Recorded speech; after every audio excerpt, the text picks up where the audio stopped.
Hey, what's up guys? It's Evan from Chuck Levin's, and today we have the Moog Werkstatt-01 now with the CV expander in the box.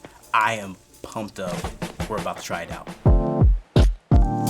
If you bought this for the first time, you might not know that you have to put it together. It's not hard, it's really easy. They provide the instructions. It's a kit. You just take the screws, you put them in there, you're done. You're ready to make some noise. Now you notice I have more than just the Werkstatt on the table with me. I do have some additional modulars here to make this a full system and a complete piece of music. So you definitely want to go down to the description to check out the rest of the modules that we have here. All right guys, so enough talking. Let's check this thing out.